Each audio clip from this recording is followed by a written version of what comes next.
As if in response, the Aegis Vanguard began to move, turning to face the distant edge of space where new threats gathered.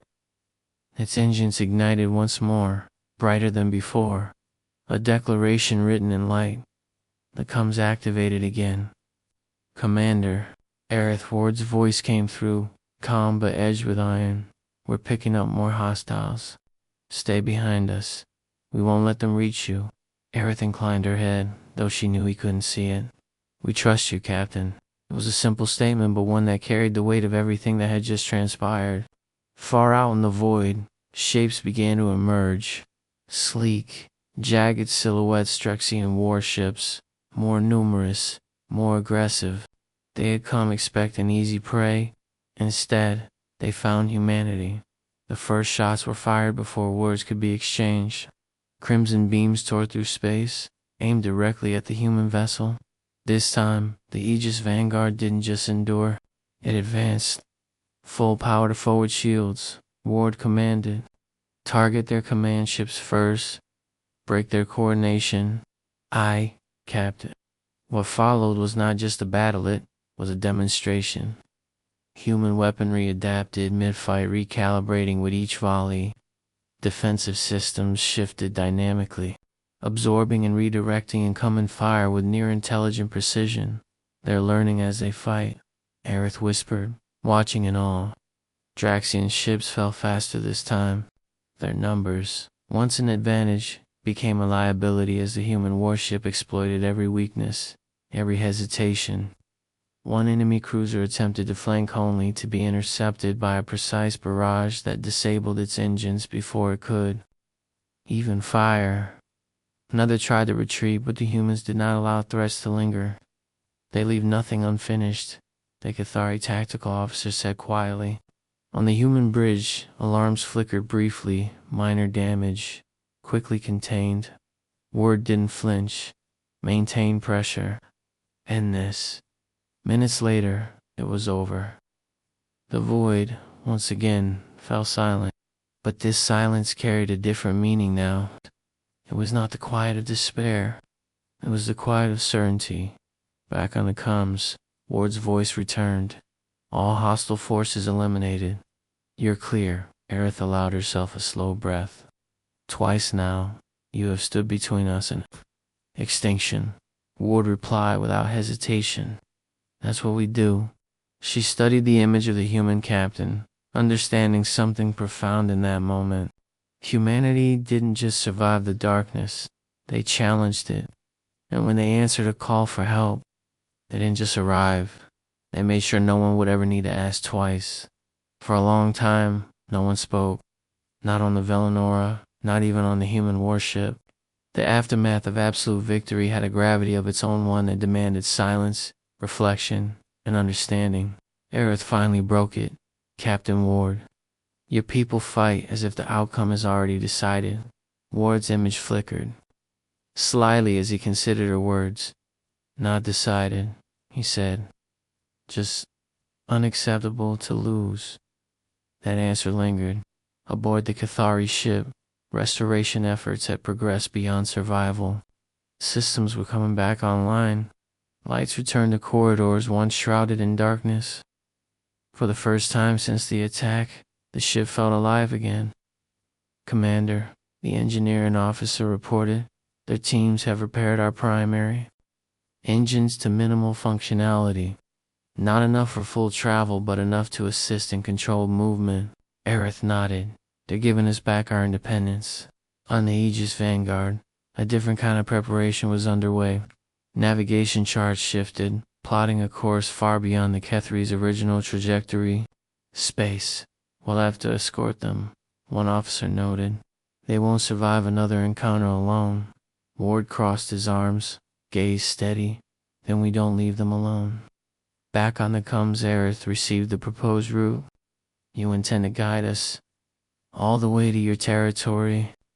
"That's the plan," Ward confirmed. "You'll have protection the entire journey."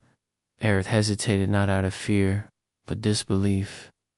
"That is a significant commitment of resources." Ward's reply came without delay. "So, losing lives we could have saved?" The simplicity of it struck her again.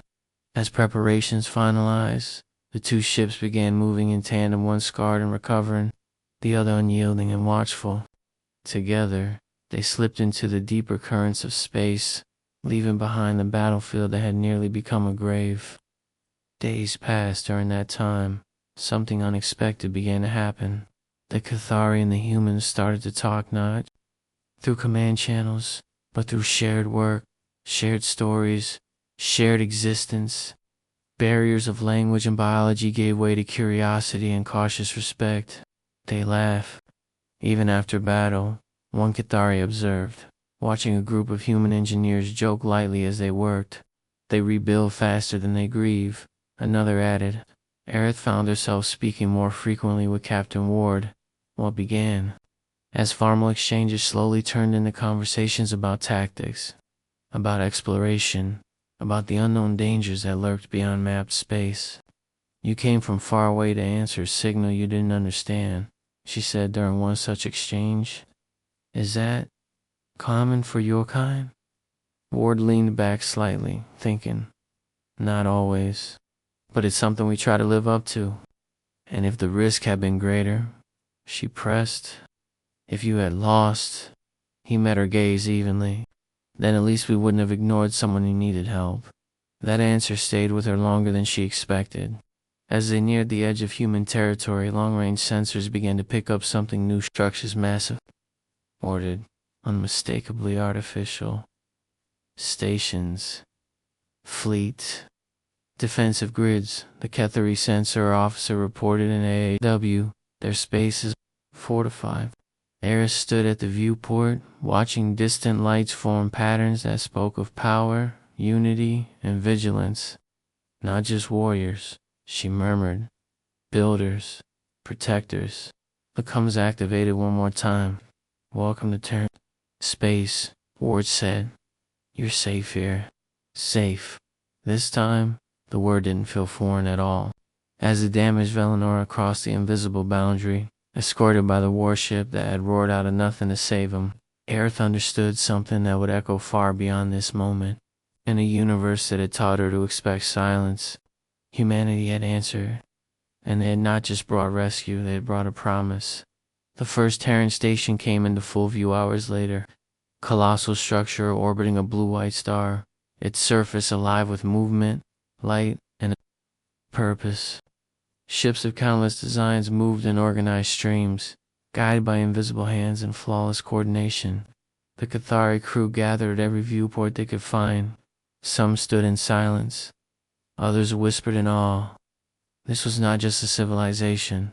This was a presence. Commander, the comms officer said softly, we are being hailed by multiple Terran authorities. They were offering docking clearance, medical assistance, and, asylum. Aerith closed her eyes for a brief moment, letting the weight of that word settle. Then she opened them, steady once more. Accept their offer. The Velinora, once a drifting relic of despair, now moved under guided control toward the station. Docking arms extended like welcoming hands, locking into place with precision and care. As the airlocks opened, the first Cathari stepped into Terran space. They were met not with suspicion but with readiness. Medical teams stood prepared. Engineers waited with tools already calibrated to alien systems. Officials greeted them not as burdens, but as survivors worth saving. Aerith was among the last to disembark. She paused at the threshold, turning back for a final look at her ship, the vessel that had carried her people through terror, loss, and against all odds. Survival, it won't be the end for her, a voice said behind her. She turned to see Captain Ward standing there in person for the first time. You came? She said quietly. He gave a small nod. Figured a proper welcome was better. Then a message overcomes. Aerith glanced back at the Velinera. She's broken. Ward followed her gaze. So were a lot of our ships, once. Doesn't mean they stay that way. There was something reassuring in that, not just about the ship, but about everything. Over the following cycles, the Cathari began to recover. Injured were healed. Systems were studied and repaired. Knowledge was exchanged. What began as rescue slowly transformed into connection. Stories spread quickly through Terran networks of a distant colony ship, of a desperate signal, of a warship that answered without hesitation. Among humans, it was just another mission. Among the Cathari, it became legend. Aerith stood once more beside Ward on an observation deck overlooking the stars. The same stars that had once felt cold and uncaring now seemed different. Your people changed something fundamental, she said. Not just for us, but for how we see the universe. Ward crossed his arms lightly. How so? She looked out into the endless dark. We used to believe that the void was empty, that if you cried out, no one would hear you. He was quiet for a moment. Yeah, we used to think that too. Aerith turned to him. So what changed? Ward's eyes reflected the distant glow of passing ships, his voice calm but certain. We decided to be the ones who answer. The words settled between them, simple, but powerful enough to reshape meaning itself, far beyond Terran space. In regions still ruled by fear and silence, distress signals will continue to echo into the unknown. But now, there was a difference. The distress beacon had been transmitting for 19 cycles. No one expected an answer anymore. In the cold vacuum at the edge of known space, hope was the first thing to die, and it had died early. The survivors aboard the Cathari colony ship, Velinor, had long since abandoned the idea of rescue. Their engines were crippled, their weapons drained, and their hulls scarred by the relentless assault of the Draxian raiders. What remained was a drifting tomb. Inside the dim corridors, Commander Aerith moved with quiet resolve. Her species was not known for surrender, but even she could feel the weight of inevitability pressing down on her chest like gravity. Supplies were nearly gone. Morale had shattered days ago. They're circling again, her tactical officer. Whispered eyes flickering with dread as the sensors pulsed weakly. They're waiting, of course they were. The Draxians were patient predators. They enjoyed the slow collapse of their prey. The longer the suffering, the sweeter the victory. Aerith glanced at the silent comms console. The distress beacon still blinked its steady rhythm into the void. A futile signal sent into a universe that did not care. Any response? She asked, though she already knew the answer. Nothing, came the reply. Not even automated relays. A heavy silence settled over the bridge. Outside, the stars stretched endlessly, indifferent to their fate. Then something changed. At first it was just a flicker and anomaly in the sensor grid. A distortion like space itself had inhaled sharply. The crew barely noticed it, dismissing. It has another system glitch, thought. But then the distortion grew. Commander, I'm detecting a spatial rupture, the sensor officer said, confusion lacing every word. It's not Draxian. Aerith turned sharply. Explain. Okay, it's artificial. Controlled, some is forcing its way into real space. The void ahead of them twisted violently, folding inward before tearing open. Like a wound in reality itself. Light bled through the rupture, blinding unnatural. A live dot, and then it emerged, a warship. Massive, angular, unlike anything in their records. Its hull was a dark metallic gray, scarred yet imposing, adorned with markings none of them recognized. Engines burned with a fierce blue glow, roaring like caged stars. What is that? Someone whispered. Before anyone could answer, the COMMS console crackled to life. A voice came through clear, steady, unmistakably confident. This is the Terran warship, Aegis Vanguard. We've received your distress signal. The bridge froze. Terran, Aerith repeated, unfamiliar with the term. We did not request assistance from you. Didn't have to. The voice interrupted calmly. Hang tight. We've got this. Outside, the Draxian fleet reacted instantly. Sleek, predatory ships shifted formation, weapons charging as they turned toward the newcomer. To them, this was just another target. They were wrong. The Aegis Vanguard surged forward, engines flaring as it accelerated directly into the enemy formation. No hesitation, no fear, just raw, unstoppable momentum. Are they insane? The tactical officer gasped. Or confident, Aerith murmured, watching intently. The first volley came from the Draxian's plasma fire streaking across the void in brilliant arcs. The human ship didn't evade. It absorbed the impact. Shields flared brilliantly, rippling like liquid light before stabilizing. Not a single system faltered. Then the humans returned fire. Beams of concentrated energy lanced out with surgical precision, slicing through Draxian ships as though they were made of paper. Explosions lit the darkness, one after another, rapid, indecisive. Direct hits across multiple targets, the sensor officer reported, voice trembling. Their accuracy is impossible. The Draxians attempted to regroup, launching a coordinated strike. It didn't matter. Missiles erupted from the Aegis, Vanguard, each one tracking with terrifying intelligence. Enemy ships tried to evade, but there was nowhere to run. Within moments, the tide had turned. What had once been a hunting pack was now a scattering of survivors, desperately attempting to flee. But the human warship pursued relentlessly, cutting them down without mercy. Aerith stared in stunned silence. They're not just fighting, they're erasing them. The comms crackled again. Enemy forces neutralized, the human voice reported, almost casually. You're safe now. Safe. The word fell foreign. You came for strangers? Aerith asked, her voice barely above a whisper. There was a brief pause before the reply. No one should have to face the dark alone. Outside, the last of the Draxian ships exploded into fragments, their threat extinguished completely. The void fell silent once more, but this time, it was different. This time, it felt protected. The massive human warship slowed, drifting closer to the battered Valinera against the endless backdrop of space. It stood like a guardian unyielding, watchful. For the first time in 19 cycles, hope returned, and it had arrived not as a whisper, but as a roar from the void. The silence that followed the battle felt heavier than the fighting itself. For several long moments, no one aboard the Valinera spoke. They simply watched the massive Terran warship hold position like an unshakable sentinel between them and the endless dark. Commander, they're hailing us again, the comms officer said, voice steadier now, though still tinged with disbelief.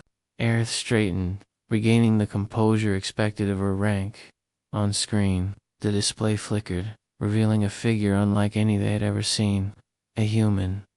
Upright posture, steady gaze, clad in a dark uniform marked with subtle insignia. There was something calm yet immovable in their expression, like a being entirely at ease in chaos. I'm Captain Elias Ward of the Aegis Vanguard, the human said. Looks like you've had a rough time. Aerith studied him carefully. You arrived with overwhelming force. Why answer a signal from an unknown species? Ward's expression didn't change, but there was something warmer beneath it. Because you needed help. That's reason enough. Murmur spread across the Cathari bridge. That kind of logic, simple, direct, selfless, was almost alien in itself. Our systems are failing, Aerith admitted. Life support is degrading. We cannot sustain this vessel much longer. Understood, Ward replied immediately. We're deploying assistance teams and towing rigs. Sit tight, wheel, stabilize your ship, and get your people somewhere safe. Somewhere safe, Aerith repeated softly, as if testing whether the concept still existed. Outside, the Terran warship came alive with activity. Smaller craft launched in coordinated waves, moving with precision toward the damaged colony ship. They carried equipment, personnel, and something far more valuable intent to save, not conquer. Docking clamps latched onto Valinera with reassuring force. Moments later, the first humans stepped aboard. Their movements were efficient, practiced, but not cold. They worked quickly, speaking in calm tones, treating the wounded without hesitation or prejudice. They don't even know us. One of the Cathari crew whispered as a human medic carefully tended to an injured survivor. And yet, they act as if we matter. Aerith watched it all unfold, something unfamiliar stirring within her chest. Not just relief, but respect, perhaps even admiration. Back on the view screen, Captain Ward spoke again. "You're going to make it, Commander. We don't leave people behind." Aerith met his gaze, her voice steady now. "Then today, Captain, you have changed more than the outcome of a battle." Ward allowed the faintest hint of a smile. "Yeah, we tend to do that." As the broken colony ship was slowly pulled into formation beside the towering human warship, the stars no longer seemed so cold or distant. For the first time in a long while, the void didn't feel empty, because somewhere out there, humanity was listening.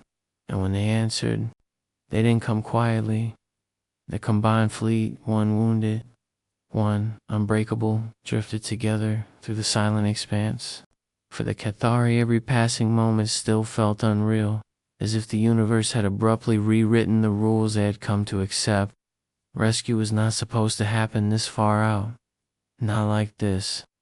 "Commander," a systems engineer called out, a hint of amazement in their tone. "They've already restored partial power to life support. Efficiency levels are extraordinary." Aerith nodded slowly. "They fight like a storm, and rebuild just as quickly." Aboard the Aegis Vanguard, Captain Ward stood on his command deck, observing streams of data flowing across holographic displays. The Cathari ship's structure, biology, and systems were being analyzed in real time, not for exploitation, but for preservation. "Status," he asked. "Stabilization at 62%, one of his officers replied. "Civilian casualties minimized. Their physiology is different, but adaptable to our medical tech." Ward exhaled quietly. "Good.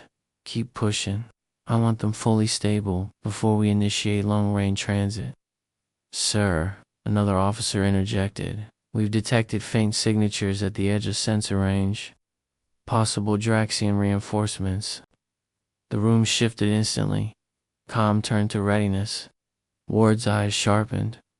Numbers, unclear, but larger than the previous force.